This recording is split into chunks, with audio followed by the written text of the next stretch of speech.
Hello guys, in this video I'm going to explain about Holmes law. So Holmes law is very important equation and it is the relationship between three important parameters, that is voltage, current and resistance.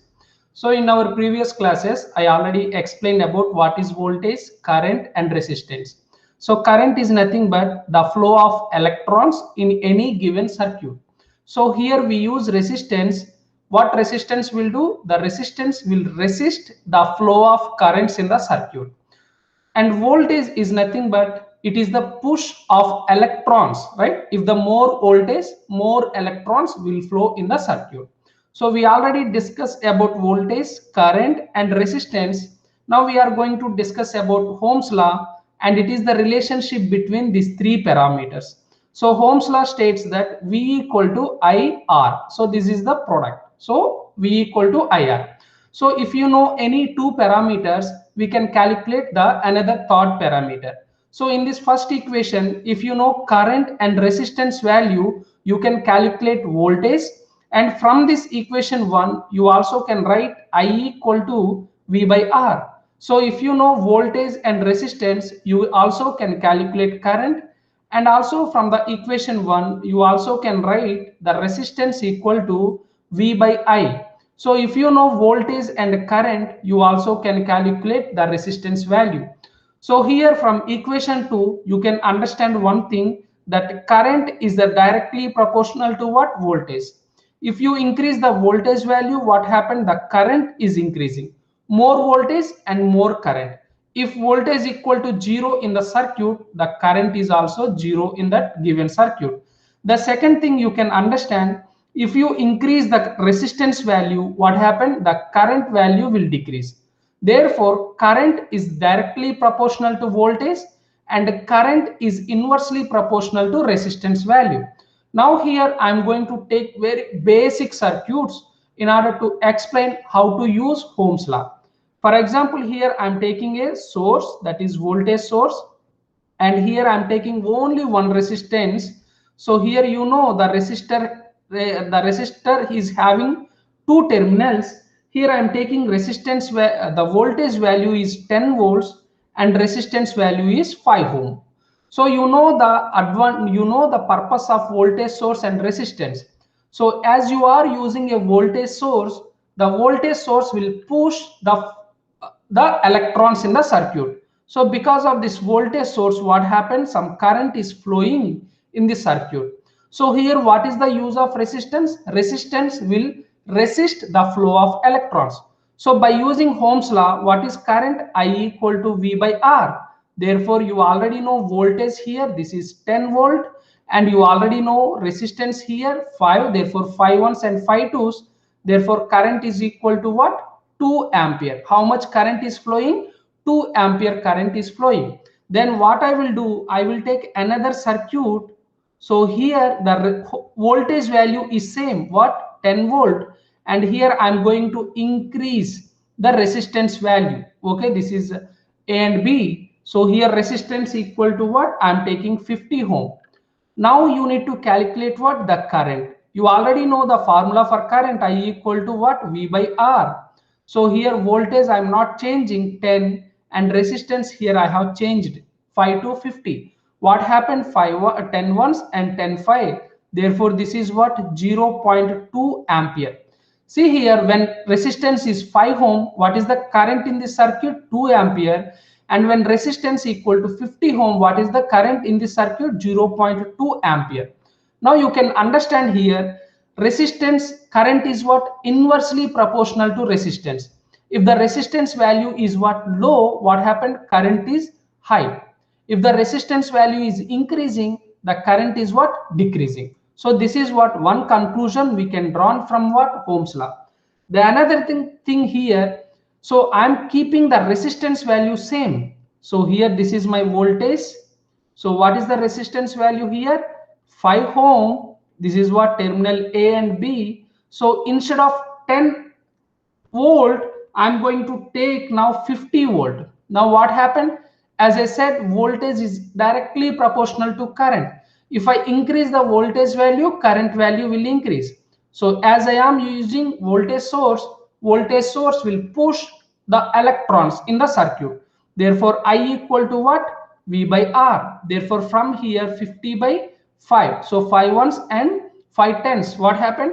Current equal to what? 10 ampere. Now compare the problem 1 and problem 3. What happened? When voltage source is 10 volt, the current is what? 2 ampere.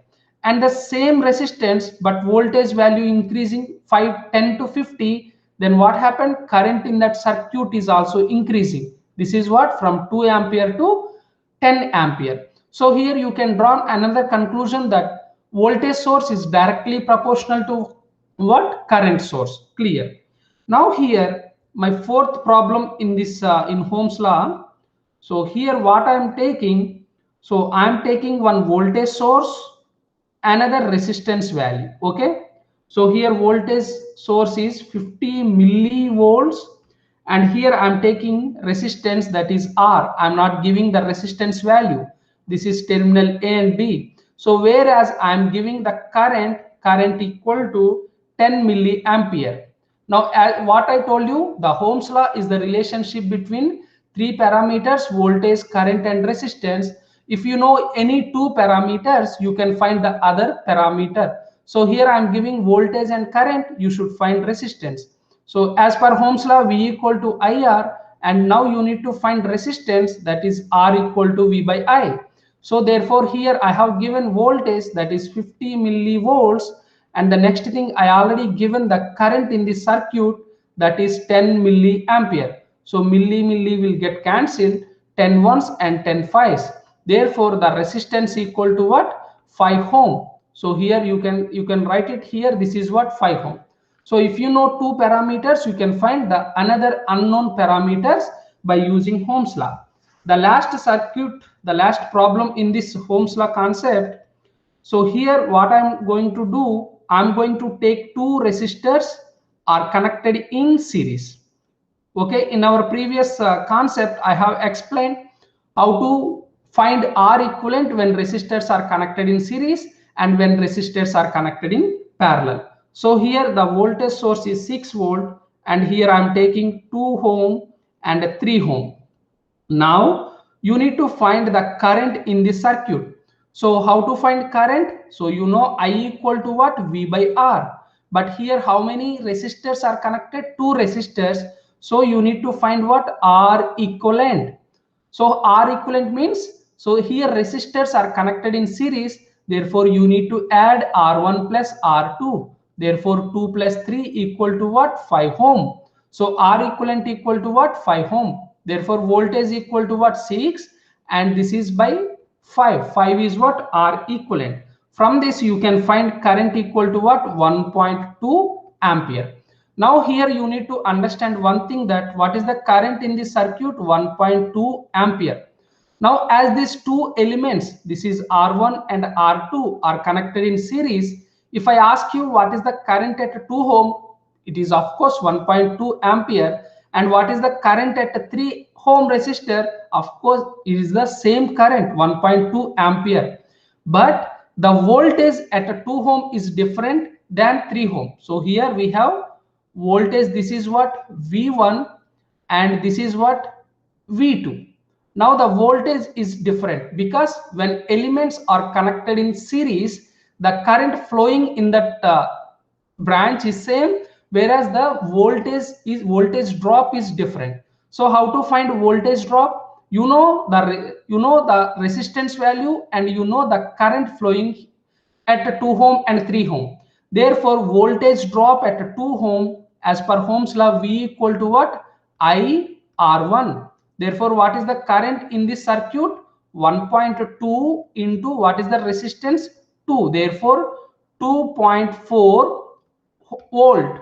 Okay, this is the voltage drop at 2 ohm resistor. Then what is the voltage drop at 3 ohm? V equal to IR2. What is the current at 3 ohm resistor? Same current, 1.2 into what is the R2 value? 3. Therefore 3.6 volt. Now see here, voltage drop at 2 ohm is 2.4 and voltage drop at 3 ohm is 3.6. Now if you combine these, so what is the voltage between A and B?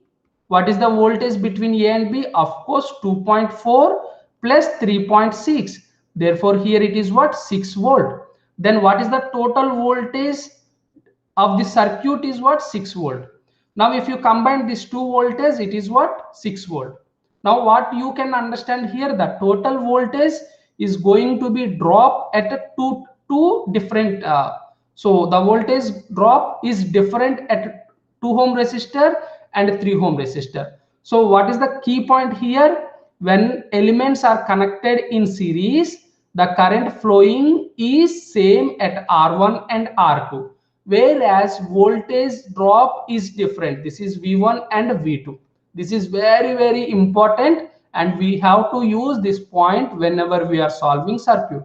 Now when elements are connected in parallel, so you know, right, the current flowing at R1 and R2 is different, and the voltage drop at R1 and R2 is same. This is exactly opposite to the above point. So this is all about Holmes law. So by using Holmes law, you can find what? Any unknown parameter from the given circuit. If you know any two parameters, that is current and resistance, you can find voltage.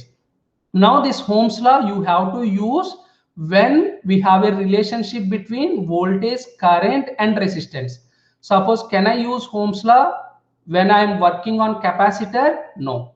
So can I use Holmes law when I am working on inductor? No. So we have different formulas for capacitor and inductor that we will discuss in our coming classes. Okay, thank you.